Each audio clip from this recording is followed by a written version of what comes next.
ጤና ይስጥልን የአሻም ተከታታዮች ለዛሬ መጋቢት 10 ቀን 2017 ዓ.ም ያጠናቀርናቸው ዜናዎች ወደ እናንተ የሚያልፉበት ሰዓት ላይ ደርሰናል።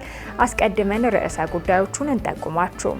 ቅድሚያ ለሰብአዊ መብቶች የተሰኘው ተሟጋች ድርጅት በትግራይ ክልል ከሰሞኑ የሰው ሕይወት ማለፉንና የአካል ጉዳት መድረሱን አረጋገጠ። ማንነታቸውን ያላወቅናቸው አካላት ቤታችንን ለማፍረስ ምልክት አድርገውብናል ሲሉ በሸገር ከተማ አስተዳደር የሱሉልታ ክፍለ ከተማ ነዋሪዎች ቅሬታ አቀረቡ። የውጭ ሀገር ሕክምና የሚያስፈልጋቸው ታካሚዎችን መረጃ የሚያረጋግጥ አሰራር ይፋ ማድረጉን የጥቁር አንበሳ ስፔሻላይዝድ ሆስፒታል አስታወቀ። ከውጭ እስራኤል በሐማስ ላይ የከፈተችውን ጥቃት አጠናክራ እንደምትቀጥል አስታወቀች። አስቀድመን ያስተዋወቅናችሁን ርዕሰ ጉዳዮች ጨምሮ የቢዝነስና ምጣኔ ሀብት እንዲሁም የስፖርት ዘገባዎችን አካተን ይዘናል። የዕለቱ ተረኛ አሳላፊ አዲስ እንግዳ ሰው ነኝ። አብራችሁን እንድትቆዩ ጋብዛለሁ። ወደ ዜናዎቹ እናልፋለን።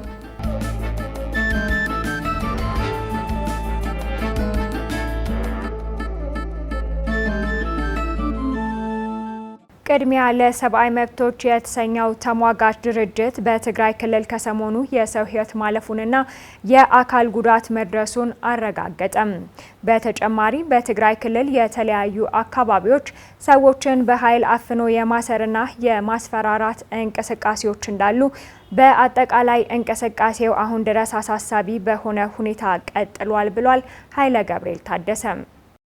ቅድሚያ ለሰብአዊ መብቶች የተሰኘ የሰብአዊ መብት ተሟጋች ድርጅት በትግራይ ክልል ወቅታዊ ሁኔታ የሰብአዊ መብት አያያዝን አስመልክቶ መግለጫ አውጥቷል። በሁለቱ የህወሓት አንጃዎች አለመግባባትን ተከትሎ በተፈጠረው ግጭት ምክንያት የሰው ህይወት መጥፋቱንና የአካል ጉዳት እንደደረሰም ለማወቅ መቻሉን ገልጿል። ድርጅቱ በመግለጫው ከ2015 የፕሪቶሪያ የሰላም ስምምነት ወዲህ በትግራይ ክልል የፖለቲካ ቡድኖች ልዩነታቸውን በሰላማዊ መንገድ መፍታት አቅቷቸው የፖለቲካ ውጥረቱ ወደ ኃይል እርምጃ እንዲሄድ ማድረጋቸው የትግራይ ህዝብ ያገኘውን አንጻራዊ ሰላም፣ መረጋጋትና መሰረታዊ መብቶችን ወደ ኋላ የሚመልስ በመሆኑ በእጅጉ አሳስቦናል ብሏል። በተለይም ከቅርብ ጊዜ ወዲህ የታጠቁ ኃይሎች በኃይል ወደ ተለያዩ የክልሉ አስተዳደር ጽሕፈት ቤት በመግባታቸው ምክንያት በተለያዩ ቦታዎች አለመረጋጋት የተፈጠረ መሆኑን መረዳት መቻላቸውን ገልጿል። የድርጅቱ ዋና ዳይሬክተር የሆኑት ተስፋለም በርሀ በተለያዩ የትግራይ ክልል አካባቢዎች ሰዎች በኃይል አፍኖ የማሰር የማስፈራራት እንቅስቃሴዎች እንዳሉም ላሻም ተናግረዋል። በትግራይ ክልል ደቡባዊ ምስራቅ ዞን የሚባለው አዲ ጉደም ከተማ አንድ የሞተ ሰው እንዳለ፣ በደቡባዊ ዞንም በመኮንን ከተማ ሁለት ሰዎች እንደሞቱ ያው ገልጸን ነው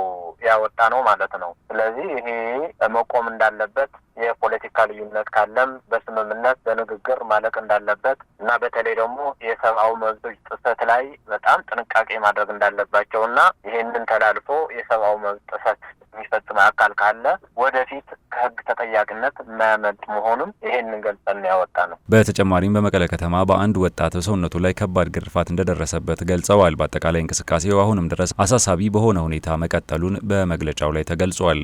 መግለጫው አክሎም ተቋማችንን ጨምሮ ስለ ሰብአዊ መብቶች የሚሟገቱ ተቋማትና ግለሰቦች በትግራይ ክልል ብሎ በሌሎች የኢትዮጵያ ክልሎች ከባድ የሰብአዊ መብት ጥሰቶች የፈጸሙ አካላት በህግ እንዲጠየቁና ተበዳዮች ፍትህ እንዲያገኙ በሚንቀሳቀሱበት ወቅት ሌላ አዲስ ጥሰት መፈጸም ተቋማችን እጅግ ያስደነገጠ መሆኑን ለመግለጽ እንወዳለን። ተጨማሪ የሰብአዊ መብት ጥሰት እንዳይፈጸም ሁሉም ወገን በከፍተኛ ኃላፊነት እንዲሰራ እያሳሰብን፣ ሁሉም ወገን ለሰላም ለንግግርና የተፈጠረውን ችግር በስምምነት ለመፍታት እንዲሰራ እየተማጸንን፣ በሰዎች ላይ ጉዳት ያደረሱ አካላት ግን በማንኛውም ሰዓት የህግ ተጠያቂነት የሚያስከትልባቸው መሆኑን እናሳውቃለን ብሏል። የድርጅቱ ዳይሬክተር እንዳሉት ከዚህ ቀደምም በተመሳሳይ በመቀሌ ዩኒቨርሲቲ ተማሪዎች ላይ የደረሰውን ጉዳትና በአክሱም ሙስሊም ተማሪዎች ላይ የደረሰውን ጫና በተመለከተ መግለጫዎችን ማውጣቱንና በመቀሌ ዩኒቨርሲቲ ተማሪዎች ላይ የደረሰውን ጉዳት ተከትሎ ክስ እያዘጋጀ እንደሚገኝም ተናግረዋል። ለምሳሌ የመቀሌ ዩኒቨርሲቲ ተማሪዎች የመብት ጥያቄ፣ የምግብ ጥያቄ አንስተው በጣም ከባድ የሆነ ጥሰት ተፈጽሞባቸው ነው፣ ድብደባ ማለት ነው። ይህ አሁን ዲቴይል ምርመራ አውጥተን ነበር ባይዘወኛ። ስለዚህ ይህን የፈጸሙ ሰዎችም መከሰስ አለባቸው ብለን አውጥተን ነበር። እንዲያውም ክስም አዘጋጅተን እያስገባን ነው ማለት ነው፣ ይህንን ያዘዙ የፈጸሙ ሰዎች። ሌላው የአክሱም አካባቢ የሙስሊም ተማሪዎች ችግር እሱም ነበር። እሱም ዲቴይል ምርመራ አድርገን አውጥተናል ባይዘው 4-5 ገጽ ማለት ነው። ሁኔታው ምን እንደሆነ ከገጹ ማየት ይችላለን። ስለዚህ ከዚህ በፊትም በጣም በትኩረት እየተከታተልን ነበር ማለት ነው። ትግራይ ክልል ውስጥ የሚደረገውን መብት ጥሰቱ አሁን በጣም ጎልቶ ወጣ እንጂ ሰዎች ሞቱበት እንጂ ከዚህ በፊትም ጥሰቶች እንደነበሩና እነሱን እየተከታተልን እያወጣን እንደነበር ነው መግለጽ ፈልገው ማለት ነው። አክለውም ከዚህ ቀደም በሌሎችም የሀገሪቱ ክፍሎች ከሰብአዊ መብት ጥሰት ጋር የተያያዙ ጉዳዮችን በተመለከተ መግለጫዎችን ማውጣታቸውንና በኢትዮጵያ ውስጥም የሚታዩ የሰብአዊ መብት ጥሰቶች እንዲቆሙና የጥፋቱ ፈጻሚዎች እንዲጠየቁ ማድረግ እንደሚገባም ገልጸዋል። ከዚህ በፊትም አውጥተናል። ያው በአማራ ክልልም የሚፈጸሙ በመንግስትም ሆነ በታጣቂዎች በኦሮሚያ ክልልም በተመሳሳይ ማለት ነው። ስለዚህ አጠቃላዩ ጥሰቱ ያው በሀገሪቱ ሙሉ እንዳለ ነው ማለት ነው። በተለያዩ አካላት በመንግስት አካላት ሊሆን ይችላል፣ ከመንግስት ውጭ ያሉ ታጣቂዎች ሊሆን ይችላል። በእነዚህም በኢትዮጵያ ውስጥ ብዙ ሰፋ ያለ የሰብአዊ መብት ጥሰት እያየን እየተመለከትን ነው። ይህንንም መቆም አለበት ነው እያልን ያለ ነው። በተለይ ደግሞ ተጠያቂነት መኖር አለበት። ይሄ ነው ዋና ምክንያት እየሆነ ያለው። ያው የሆነ ነገር ይፈጸማል፣ ምንም ተጠያቂነት የለውም፣ ቀጥሎም ሌላ ነገር ይመጣል። ስለዚህ ይሄንን ጥሰት እየፈጸሙ ያሉ ሰዎች በሁሉም የሀገሪቱ ክፍል ማለት ነው ተጠያቂነት መምጣት አለበት፣ መጠየቅ አለባቸው፣ መከሰስ አለባቸው። መንግስትም ትኩረት ሰጥቶ መስራት አለበት ነው እያልን ያለ ነው ማለት ነው። በመጨረሻ ማንኛውም አካል የኃይል እርምጃ ከመውሰድ በመቆጠብ ልዩነቶችን በሰላማዊ መንገድ እንዲፈታ እንዲሁም የታጠቀ ኃይል በሲቪል ሰዎች ላይ ጉዳት፣ ግድያ፣ የዘፈቀደ ስርዓትና ማንገላታት ከማድረስ እንዲቆጠብ ይልቁንም የኃይል እርምጃው ነገሮችን ከማወሳሰብና ችግሮችን ከማባባስ ውጭ የሚፈይደው ነገር የሌለ መሆኑን በመገንዘብ በሰላምና ማገገም ላይ አበርትተው እንዲሰሩ ጥሪያቸውን አቅርበዋል። ማንነታቸውን ባላወቅናቸው አካላት ቤታችንን ለማፍረስ ምልክት አድርገውብናል ሲሉ በሸገር ከተማ አስተዳደር የሱሉልታ ክፍለ ከተማ ነዋሪዎች ቅሬታ አቀረቡ። አሻም ነዋሪዎቹ ያቀረቡትን ቅሬታ መነሻ በማድረግ የሸገር ከተማ አስተዳደር ከንቲባንና የሱሉልታ ክፍለ ከተማ የመንግስት የስራ ኃላፊዎችን ለማነጋገር ሞክራለች። ተጨማሪ አለን።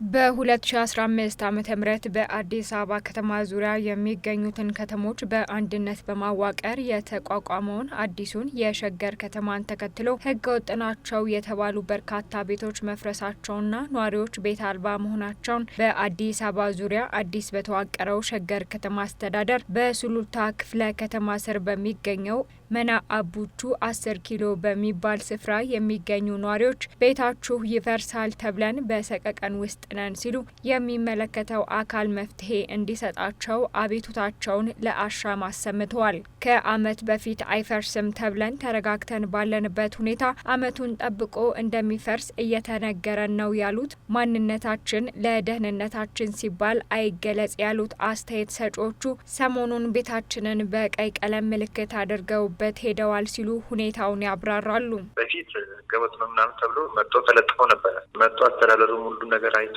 ይሄ ገወጥ ነው የተባለን ቤት አፈረሱት። እሱን አፈረሱትና ከዛ በኋላ ምንም የለም ምናምን ሲሉ ነበር። ድጋናውን ደግሞ መጡና ቀለም እየቀቡ የሁሉን ህብረተሰቡ ማለት ነው ሰው ቤት በሌለበት ሰዓት ነው የሚመጡ። አሁን ላይ ባለፈው መጥቶ ቀብተው ትናሉ እና በትናንትናም ደግሞ መጥተው ነበር አሉ። ሰው እንዲህ አጣር 5 ሰዓት አካባቢ ምናምን ሰው በሌለበት ሰዓት ነው የሚመጡ። ይፈርሳል የሚሉ እነሱ እንትን ብሎ ቤቱን ማለት ነው። መጥተው ደግሞ እንደለኛ ስራ ወጣን ሁሉም ሰው በሌለበት መጥተው ቀለም ቀባብተው ሄደዋል።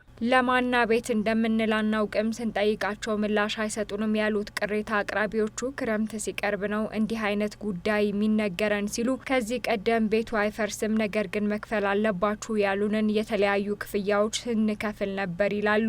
ጣራና ግድግዳ ያልከፈለ ሰው የለም፣ ሁሉ ሰው ከፍሏል። ይሄን ሁሉ አስከፍሎ ሳምንት ሳይሞላ ደግሞ መጥቶ ይሄን ማድረግ ጀመሩ ሰዎቹ ማለት ነው። በቃ ላይ ሁሉ ሰላም ነበረ፣ ምንም የለም አትብሉ፣ ይሄን አይል ብር አምጡ፣ ይሄን አይል ደግሞ ለሚሊሻ ክፈሉ፣ ይሄን አይል ለተማሪዎች ክፈሉ ተብሎ ሁሉ ሰው በቃ የሌለን ተበዳድሮ እየተጋገዘን ሁሉ ሰው ከሰፈሩ እየለመነ ስንከፍል ነበር። ሚሊሻ ይቆማል። ሚሊሻው አንቺ እንደዚህ ያለ ጥያቄ ስታቀርብላቸው በቃ ዞር በል ሂድ ከዚህ ነው በቃ ጥፋ ከዚህ ነው የሚልሽ መሳሪያ ይዞን በቃ እነሱ ዝም ብሎ ነው የሚያንገራግሩሽ ማለት ነው። አንደኛ ነገር ደግሞ እነሱ ናቸው ከአቅማችን በላይ የሆነብን። ተወልደን ያደግንበት ነው፣ ሌላ ቤት የለንም ያሉት አስተያየት ሰጪዎቹ በአካባቢው ያለው ማህበረሰብ ሰፈሩን በተራ ተራ የሚጠብቅ ሆኖ ሳለ ክፍለ ከተማው ምንም አይነት ችግር የለም አትስጉ ይለናል። ሆኖም ሰዎች ወደ ስራ በሄዱበት ሰዓት ቤት ቀለም መቀባትና በ7 ቀን ለቃችሁ እንድትወጡ የሚል ማስታወቂያ ይለጠፋልም ነው ያሉት። አክለውም ሰዎቹ ህጋዊ ስለመሆናቸው ማወቅ አልቻልም ብለዋል። ወደ ቀበሌና ክፍለ ከተማ ሄደን ጉዳዩን ጠይቀናል የሚሉት ቅሬታ አቅራቢዎቹ ቀበሌና ክፍለ ከተማ ሰጥቶናል ያሉትን ምላሽ ገልጸው በዚህ መሰል አደጋ ውስጥ የሚገኙ ወደ 70 የሚጠጉ አባወራዎች መኖራቸውን ተናግረዋል። አሁን ግን እንደዚህ ሆኖ ሲመጣብን እንዴት ነው እንደዚህ የሆነ ምናምን ብለሽ ስትጠይቂ እኛን አያገባንም። ሸገር ሲቲ ነው ትዕዛዝ የሰጠንም ከላይ ነው የወረደ። እኛ እንግዲህ ከየት እንዳመጣ ማስተዳደሩ ወደሽ ስትጠይቂ ቢሮ ወደሽ ቁጭ ብለሽ ስታናግሪ ይሄ መሬት እዚህ ቦታ ሸገር ሲቲን ስለማይመጥን ይፈርሳል። በቃ በማሁን ትናንትና መጡ የተባሉት እንግዲህ ቢያንስ የመንግስት አካል ሆነ ወይ በመንግስት መኪና ወይ በምናምን ነው የሚመጡት አይደለ? ትናንትና መጡ የተባሉት በግለሰብ መኪና መጡ። ማጣራት የምትችይውም እኮ የሆነ የበላይ አካል ሲመጣ የሆነ ወይ ህጋዊ ነገር ይዞ ሲመጣ ነው እንደዚህ የምታደርገው። ምንነታቸውም አይታወቅም። በቃ አይቀርም። በቃ ዝም ብላችሁ እቃችሁን ለሌባ እንዳትሰጡ፣ እንዳትዘረፉ፣ ቆርቆሯችሁን ህብረታችሁን እንዳትዘረፉ አፍርሱ ዝም ብላችሁ ነው። በቃ በእኛ ግራ ገባን። ለማን እንደምናገር ራሱ ዛም ሄደን ስንናገር ምናምን ግማሹ ሰው እኛ ላዘዝናቸው የሚላል፣ አንዳንዱ ደግሞ በቃ እንደዚህ ደግሞ ትናንትና መጥተው ድጋሚ ደግሞ ኑ ፍናንሱ ታራቹን አንሱት ሌባ ከሚመስልባቸው አንሱት ምናምን ብለው ሄደዋል። ትክክለኛ መረጃ የሚነግረን እንኳን አተናል፣ ህጋዊነቱ አጠራጥሮናል የሚሉት ነዋሪዎቹ የሚመለከተው አካል ጉዳዩን ተመልክቶ ተገቢውን ምላሽ ይስጠን ሲሉ ጠይቀዋል። አሻም ከነዋሪዎቹ የቀረበላትን ቅሬታ መነሻ በማድረግ በጉዳዩ ላይ ምላሽና ማብራሪያ እንዲሰጡበት የሸገር ከተማ አስተዳደር ዋናና ምክትል ከንቲባዎችን ጨምሮ የሱሉልታ ክፍለ ከተማ የመንግስት የስራ ኃላፊዎችን ለማግኘት ተደጋጋሚ ሙከራዎችን አድርጋለች። አሻም ከተጠቀሱት የመንግስት የስራ ኃላፊዎች መካከል የከተማ አስተዳደሩን ከንቲባ ተሾመ አዱኛን ጉዳዩን ገልጻ በስልክ ባነጋገረችበት ህገወጥ ከሆኑ አሁንም ይፈርሳል ሲሉ በመናገር ነዋሪዎቹ ቤታችን ላይ ምልክት ያደረጉት አካላትን አናውቃቸውም ላሉት አጭር ምላሽ የሰጡት ከንቲባው ማንነታቸውን አላወቅናቸውም ያሏቸውን አካላት በሚመለከት ያጣሩ የማይታወቁ ሰዎች እንዴት ይሆናሉ ብለዋል። በዚህ ጉዳይ ላይ አሻም ተጨማሪ ማብራሪያ የነሳችላቸው ከንቲባው ምላሹን ከመስጠታቸው በፊት የእጅ ስልካቸው ተቋርጧል። አሻም ተደጋጋሚ የስልክ ሙከራ ጥሪዎችን ብታደርግም ምላሽ ማግኘት ባለመቻሏ ተጨማሪ መረጃ ማግኘት አልቻለችም። ከሳቸው በተጨማሪ የሸገር ከተማ ምክትል ከንቲባ ግርማ ኃይሉና በከተማ አስተዳደሩ የሱሉልታ ክፍለ ከተማ የስራ ኃላፊዎችን ለማግኘት ያደረገችው ጥረት የእጅ ስልካቸው ባለመስራቱ ምላሽ አልተገኘም። የከተማ አስተዳደሩ ነዋሪዎች ያነሱት ቅሬታ ላይ የተብራራ መረጃ ለመስጠት ፈቃደኛ በሆነበት አፍታ አሻም ታስተናግዳለች። የውጭ ሀገር ሕክምና የሚያስፈልጋቸውን ታካሚዎች መረጃ የሚያረጋግጥ አሰራር ይፋ ማድረጉን የጥቁር አንበሳ ስፔሻላይዝድ ሆስፒታል አስታወቀም።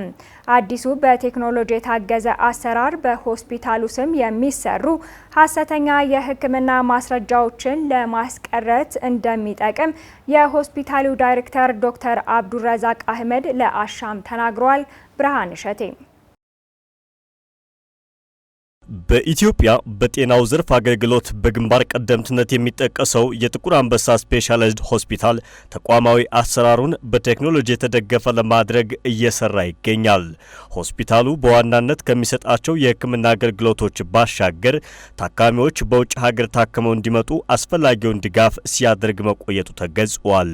ሆስፒታሉ አሁን ላይ የሕክምና አገልግሎቶችን ዲጂታል ለማድረግ የሚያስችል የኤሌክትሮኒክ የጤና መረጃ ምዝገባ አሰራር ይፋ ማድረጉን የጥቁር አንበሳ ስፔሻላይዝድ ሆስፒታል ዳይሬክተር ዶክተር አብዱረዛቅ አህመድ ለአሻም ተናግረዋል።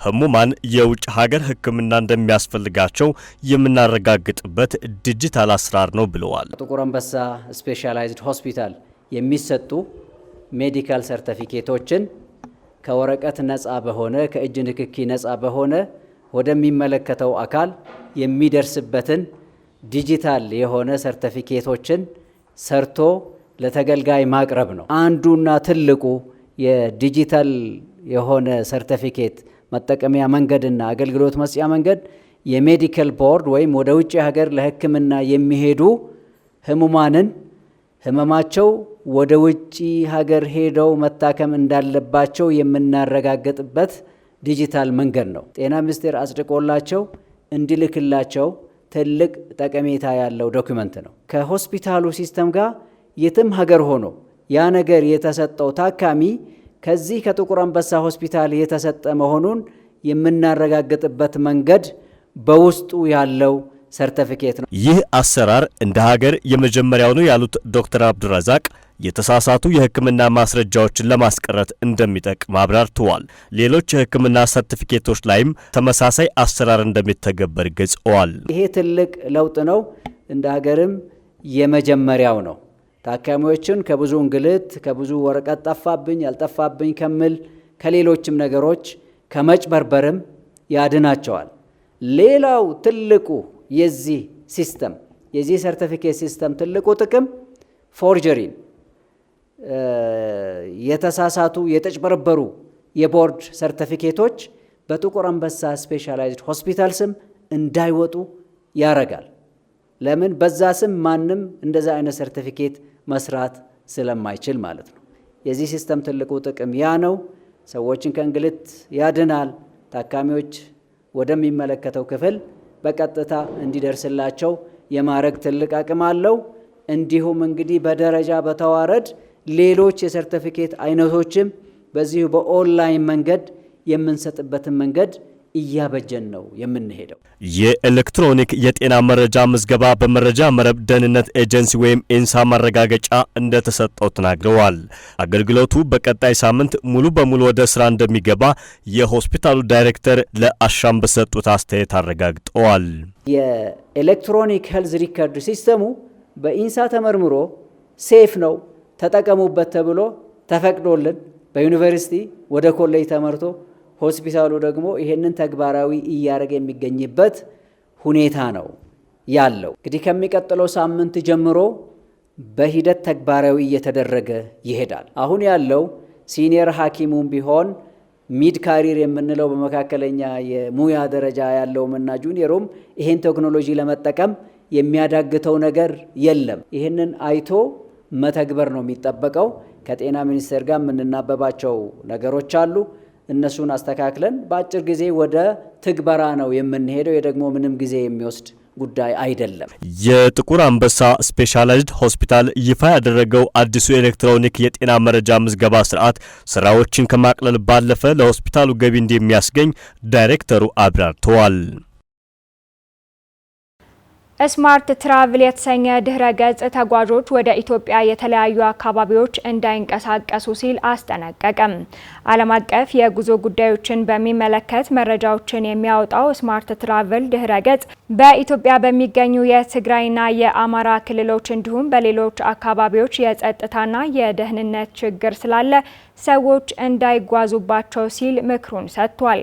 ስማርት ትራቭል ተጓዦች ወደ ኢትዮጵያ ለመጓዝ ያላቸውን ፍላጎት እንደገና እንዲያጤኑ በጠየቀበት ምክረ ሀሳቡ በተለይ ተጓዦች ወደ ትግራይ ክልል እንዳትጓዙ ሲል መክሯል።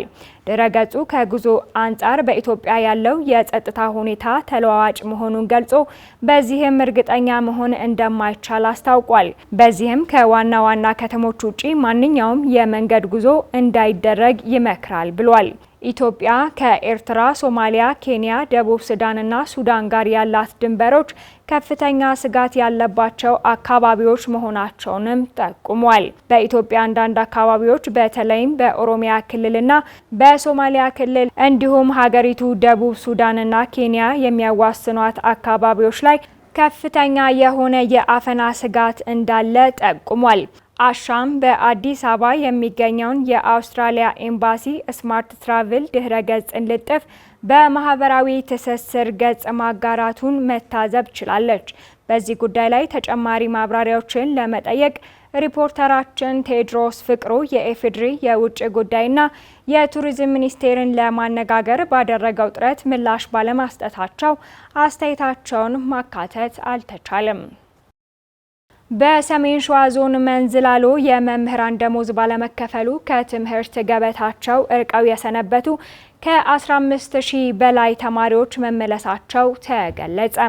በተመሳሳይ ምዕራብ ጎጃም ዞን ቋሪት ወረዳ የሚገኙ የመንግስት ሰራተኞች ለ6 ወራት ያህል ደሞዝ እንዳልተከፈላቸው ሲገልጹ፣ የወረዳው የመንግስት አስተዳደር በበኩሉ ምላሽ ያለውን ለአሻም ተናግሯል። መሐመድ ንጉስ አብዱ ተጨማሪ አለው። በኢትዮጵያ የተለያዩ አካባቢዎች የጤና ባለሙያዎች መምህራን ጨምሮ በተለያዩ የክልል መንግስታት ወረዳዎችና ዞኖች ተቋማት የሚያገለግሉ ሰራተኞች የደሞዝና የትርፍ ሰዓት ክፍያዎች እየተፈጸመላቸው አለመሆኑን በአሻም በኩል ቅሬታቸውን ሲያሰሙ መቆየታቸው ይታወሳል። ከነዚሁ መካከል በአማራ ክልል በሰሜን ሸዋ ዞን መንዝላሎ ወረዳ የሚገኙ የመንግስት ሰራተኞች እንደሚገኙበትም ይታወሳል። ይሁንና የሰሜን ሸዋ ዞን መንዝላሎ ወረዳ የሚገኙ የመንግስት ሰራተኞች ሰራተኞች ሁሉ ተቋርጦባቸው የነበረው የ5 ወራት ደሞዝ አሁን ላይ ጥያቄያቸው ምላሽ አግኝቶ እንደተከፈላቸውና ወደ ስራ መመለሳቸው ከአሻም ጋር ቆይታ ያደረጉት የወረዳው መምህር ነጋሽ ንጋቱና የጤና ባለሙያው አስናቀ መኮንን ማህበረሰቡ ተገቢውን አገልግሎት እያገኘ እንደሚገኝ ለአሻም ነግረዋታል። የካቲት 21 ቀን አርብ ጠዋት አካባቢ ሁሉም ሰው በባንክ አካውንቱ ደርሶለታል ደሞዙ። ሁሉም መስሪያ ቤት ሰራተኞች ወደ የስራቸው የተመለሱበት አዝማሚያ ያለው አሁን ወደ ስራ ገብቶ እየሰራ ነው። ጤናም እንደዛው ግብርናም እየሰራ ነው። ሁሉም የመስሪያ ቤቶች እየሰሩ ነው ያለው። አርሶ አደሩ መታከም ያለበትን በጤና እየሄደ የታከመ ነው። ወላዶችም በሰዓቱ እየተስተናገዱ ነው ያሉት። ትምህርቱም ልጆቹን እየላከ አርሶ አደሩ እየሰራ ነው። የተሻለ ስራ ላይ ጀምረን እየሰራ ነው የምንገኘው። ከአሁን በፊት በስነ ልቦናም በአይምሮም በሁሉም ነገር ከበረሃብም ብዙ ጉዳት ደርሶብናል። ነገር ግን አሁን ተስተካክሎ በመስተካከሉ ደግሞ ማህበረሰቡ የጤና መድን አገልግሎት እስከ ታህሳስ 30 ወይም ጥር 1 ድረስ አገልግሎት ሲሰጥ ነበር የቆየ ነው። ወይም መድኃኒት አጥሮን በልመናም በግዢ በፍለጋ ማለት ነው በእኛ በያውጣጣን ሕክምናውን ስናገለግል ቆይተናል። ነገር ግን አሁን በመከፈሉ ጤና መድን ደግሞ አገልግሎት እንዲሰጥ ያው የጤና መድን አገልግሎት እንዲታደስ እየሆነ ነው። ከዚህ ቀደም በወረዳው የሚገኙ አጠቃላይ የመንግስት ሰራተኛው ደሞዝ ባለመከፈሉ ምክንያት የማህበራዊና ኢኮኖሚያዊ ቀውስ አሳድሮባቸው እንደነበር ከአሻም ጋር ቆይታ ያደረጉት የመንዝላል ወረዳ መንግስት ኮሚኒኬሽን ጉዳዮች ጽህፈት ቤት ኃላፊ የሆኑት ምንዳ ገበየው ሆቴሎችና ሱቆች መቀዛቀዝ አሳይተው እንደነበር ነግረዋታል። አክለውም ከትምህርት ገበታ ርቀው የነበሩ ከ15000 በላይ የሚሆኑ ተማሪዎች ወደ ትምህርት ገበታቸው መመለስ መጀመራቸውን ለአሻም ነግረዋታል። የነበረው ድባብ ትንሽ ያው በኢኮኖሚው ላይ በማህበራዊ ኑሮ ላይ ትንሽ ከባድ ቀውስ አሳድሮ ነበር። በተለይ ደሞዝ ባለመከፈሉ ትልቅ ቀውስ ነበር ያደረው። ሰው አመት በዓል መደሰት ሲገባው አመት በዓል ያለቀሰበት ቀን ሁሉ ነበር። ለተከታታይ 5 ወራት የመደበኛው መንግስት ሰራተኛ፣ ለ8 ወራት ደግሞ የፖሊሶች ደሞዝ ታግዶ ነበር። ኢኮኖሚው በራሱ ገበያዎች፣ ሆቴሎች፣ ሱቆች እነዚህ አጠቃላይ እንቅስቃሴው ሁላ በጣም ወደ መቆም እና መፍዘዝ ደረጃ ላይ ደርሶ ነበር። አሁን ግን ያው መንግስት ምላሽ ሰጥቶ ባደረገው እንትን በቃ በጣም ደስ የሚል ነው። አሁን ኢኮኖሚው ወደ ነበረበት ተነቃቅቷል። ማህበራዊ ህይወቱም በቃ ከትምህርት ቤት ውጪ ከ15000 በላይ ተማሪ ተበትኖ ነበር። በቃ አሁን ወደ ትምህርት ቤት መመለስ እየጀመረም ስለሆነ ማህበራዊ ቀውሱም እንዲሁ ከቤተሰቡ አልስማማ ያለው ልጅ ሁላ አሁን ወደ ትምህርት ቤት እየተመለሰ ነው። የመንግስት ሰራተኞቹ ደሞዝ በምን ምክንያት ነበር ለተከታታይ 5 ወራት ተቋርጦ የነበረው ስትል ኃላፊውን የጠየቀቻቸው አሻም እርሳቸውም ምንም ነገር እንዳልገባቸውና እንደማያውቁ ነግረዋታል። ይህ በእንዲህ እንዳለም አሻም ከዚህ ቀደም ቅሬታ ተቀብላ ካስተናገደች በት አንዱ አካባቢ የሰሜን ጎንደር ዞን አድርቃይ ወረዳ ይጠቀሳል። በዚህ ወረዳ የሚገኙ የፖሊስ አባላት የኋላ ቀሪ የ3 ወር ደሞዝ መከልከላቸው ይታወሳል። በወቅቱም አሻም የፖሊስ አባላቱን ቅሬታ በመያዝ የአድርቃይ ወረዳ ገንዘብ ጽህፈት ቤት ኃላፊ ሀምሳሉ ሸቴ ጊዜው መቼ ሊሆን እንደሚችል እርግጠኛ ባይሆኑም የይከፈላቸው ስሌት እንደደረሳቸው ወረዳው ክፍያውን መፈጸም እንደሚችል ነግረዋት ነበር። በመሆኑም አሁን ላይ በዞኑ እንደ አድርቃይ፣ ዳባት፣ ደባርቅ፣ በየዳና ጃናሞራ ወረዳዎች የሚገኙ የፖሊስ አባላት ክፍያ እንደተፈጸመላቸው ከአሻም ጋር ቆይታ ያደረጉት የአድርቃይ ወረዳ ፖሊስ አባል የሆኑት ዋና ሳጅን ካሳሁን ተከሰተ ነግረዋታል። የሰሜን ጎንደር ዞን አጠቃላይ እንግዲህ አድርቃይ ወረዳ፣ ዳባት ወረዳ፣ ደባርቅ ወረዳ፣ በየዳ ወረዳና ጃናሞና ወረዳ ናቸው። እነዚህ አጠቃላይ አሁን ያለውን ነገር ሁሎችም የተከፈላቸው ነው መረጃ ያለ እንደተከፈላቸው ነው። ያልተከፈለው ያለ የለም። ምናልባት ሌላ ላይ ያለውን ዞን አላውቅም። እንደኛ ዞን ግን ሁሉም በአጠቃላይ ደረጃ የቀረው አጠቃላይ ተከፍሏል።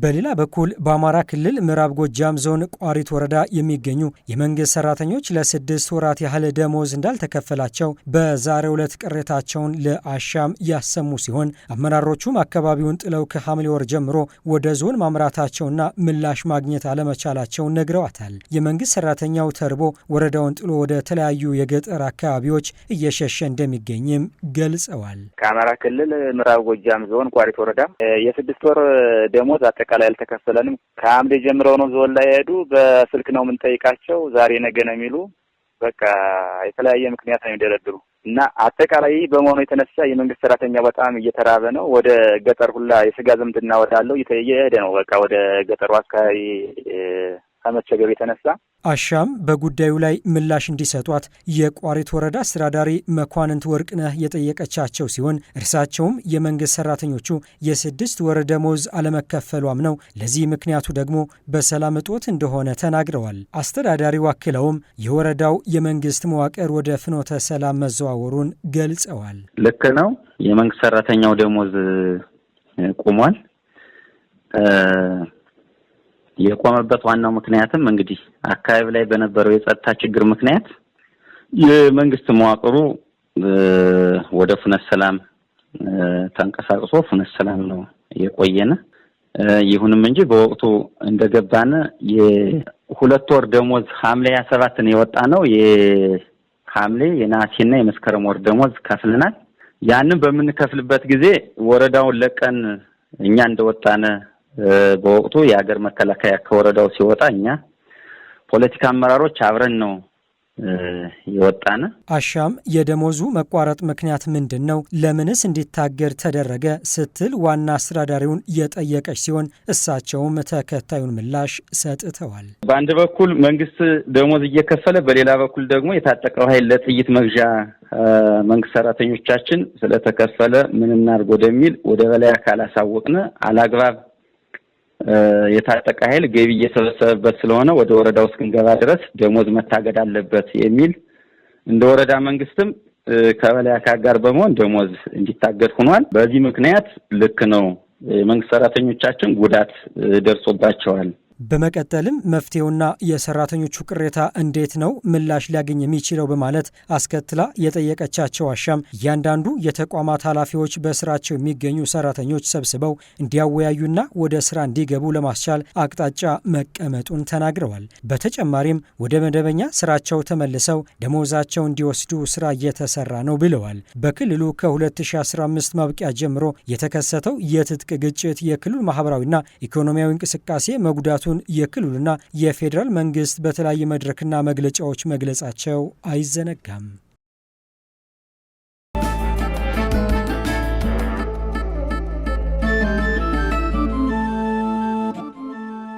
ተመልካቾቻችን ዜናዎቻችን አሁንም እንደቀጠሉ ናቸው። አሁን ደግሞ ከዓለም አቀፍ የዜና አውታሮች ወዳገኘናቸው ዘገባዎች እናመራለን።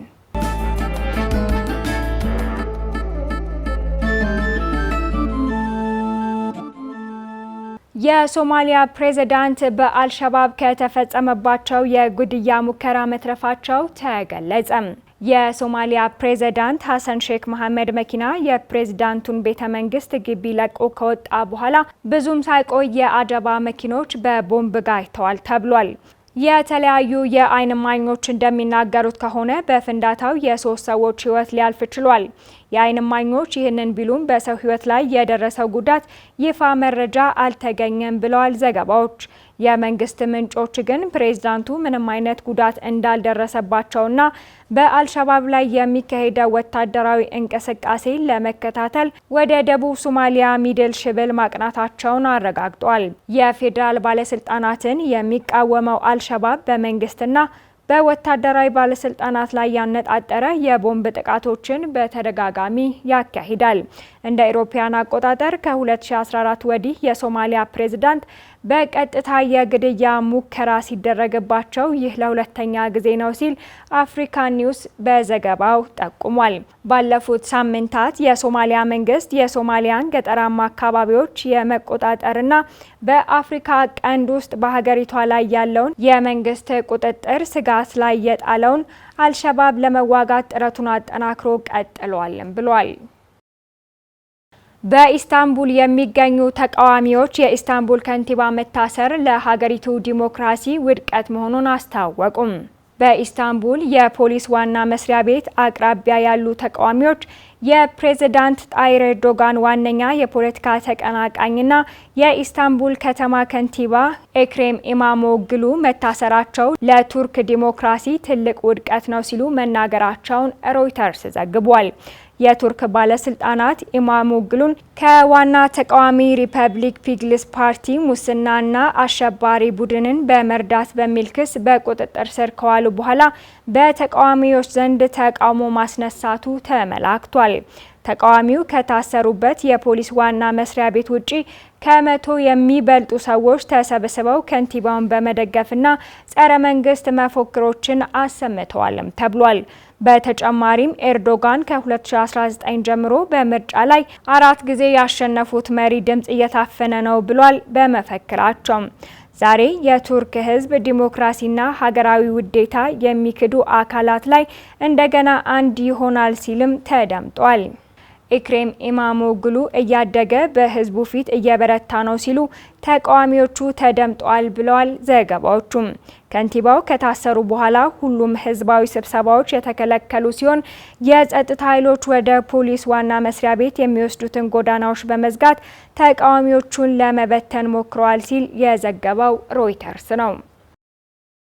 እስራኤል በሐማስ ላይ የከፈተችውን ጥቃት አጠናክራ እንደምትቀጥል አስታወቀች።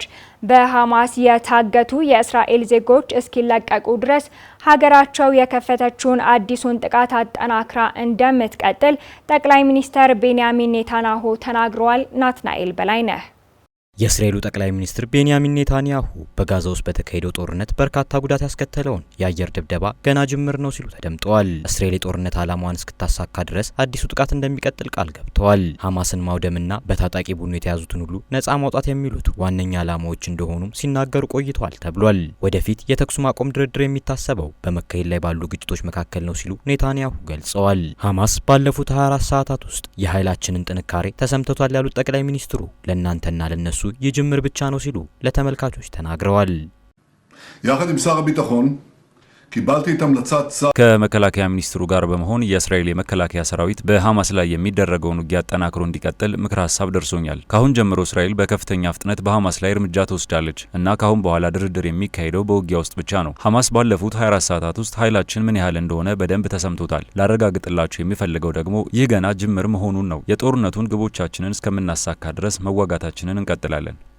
ሐማስ כבר הרגיש ביממה האחרונה את נחת זרוענו ቀደም ሲል የእስራኤል የመከላከያ ሚኒስትር የሆኑት እስራኤል ካትስ በጋዛ ውስጥ የብዙ ሳምንት ወይም የወራት ጦርነት ተስፋን ከፍ አድርገው መናገራቸውን ዘገባዎች ጠቁመው ነበር። ሐማስ የጨዋታው ሕግ እንደተቀየረ ሊገነዘብ ይገባል ያሉት የመከላከያ ሚኒስትሩ ለጋዜጠኞች በሰጡት መግለጫ የገሃነም በሮች ይከፈታሉ፣ ታጋቾች ካልተፈቱ በአየር በባህርና በየብስ የእስራኤል ጦር ኃይል መዋጋቱን ይቀጥላል ብለዋል። የእስራኤል ጦር ሰሜናዊና ምስራቃዊ የጋዛ አካባቢዎችን የሚሸፍን የልቀቁ ትዕዛዝ አውጥቷል። ይህም በቅርቡ አዲስ የምድር ጥቃት ሊጀምር እንደሚችል ጠቋሚ ነው ሲሉ ተንታኞች ገልጸዋል። የፍልስጤም የጤና ባለስልጣናት በጥቃቱ 404 ሰዎች መሞታቸውን የገለጹ ሲሆን የእስራኤል ወታደራዊ ባለስልጣናት በበኩላቸው ጥቃቱ ያነጣጠረው የሐማስ ወታደራዊ አዛዦችና የፖለቲካ ባለስልጣናትን ነው ብሏል። በዚህም ከ600 በላይ መቁሰላቸውን ተናግሯል። በአዲሱ የእስራኤል ጥቃቶች ዙሪያ መግለጫ የሰጡት የእስራኤሉ ጠቅላይ ሚኒስትር ቤንያሚን ኔታንያሁ በበኩላቸው በርካቶችን ለገደለው ለዚህ ጦርነት ተጠያቂው ሐማስ ነው ሲሉ ተደምጠዋል።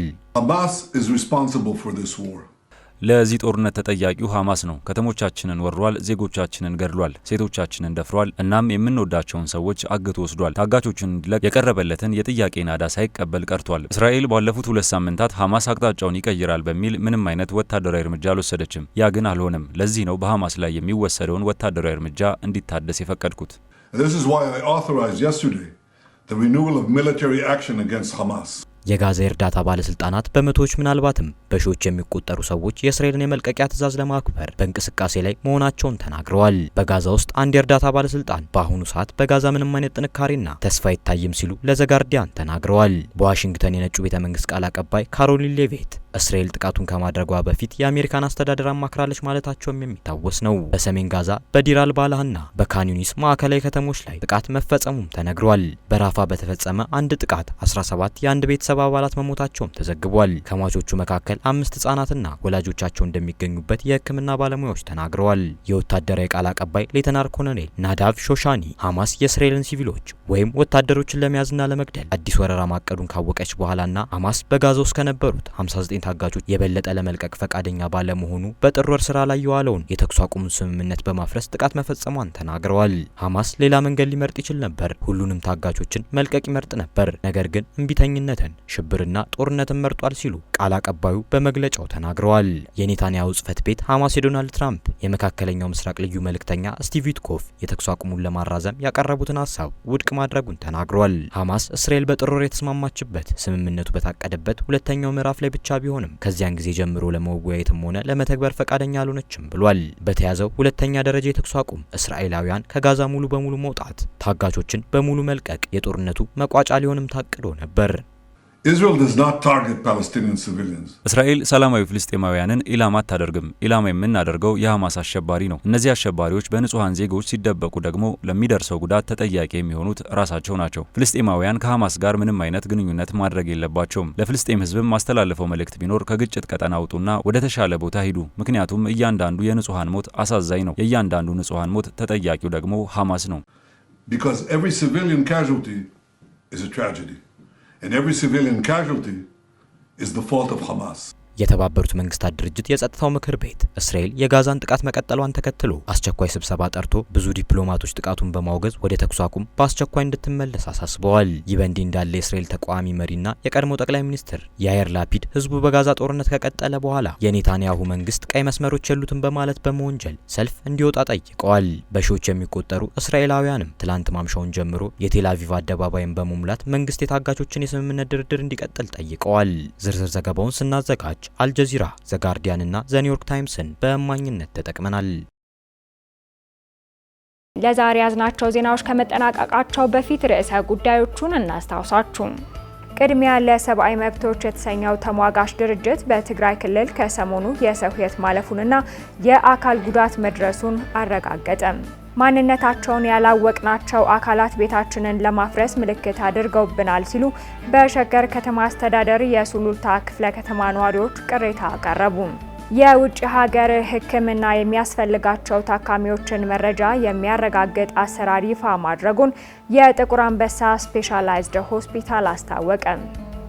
ከውጭ እስራኤል በሐማስ ላይ የከፈተችውን ጥቃት አጠናክራ እንደምትቀጥል አስታወቀች። ለዛሬ ዕለተ ረቡዕ መጋቢት 10 ቀን 2017 ዓ.ም ያጠናቀርናቸው ዜናዎቻችን ቀደም ሲል የተከታተላችኋቸውን ይመስሉ ነበር። የዕለቱ ተረኛ አሳላፊ አዲስ እንግዳ ሰው ነበርኩኝ። ከአሻም ቴሌቪዥን የሚተላለፉ አዳዲስ ወቅታዊ መረጃዎችን ለማግኘት ሁሉንም የማህበራዊ ትስስር ገጾቻችንን ማለትም ዩቲዩብ፣ ፌስቡክ፣ ቴሌግራም እና ቲክቶክ ላይክ፣ ፎሎ፣ ሼር በማድረግ ማግኘት እንደምትችሉ እየጠቆምኩኝ የዛሬውን ዜናዎች አጠናቀቅን። ቀሪ አሻም ስርጭቶቻችን ወደ እናንተ መድረሳቸውን ይቀጥላሉ። አሻም ለሁላችን!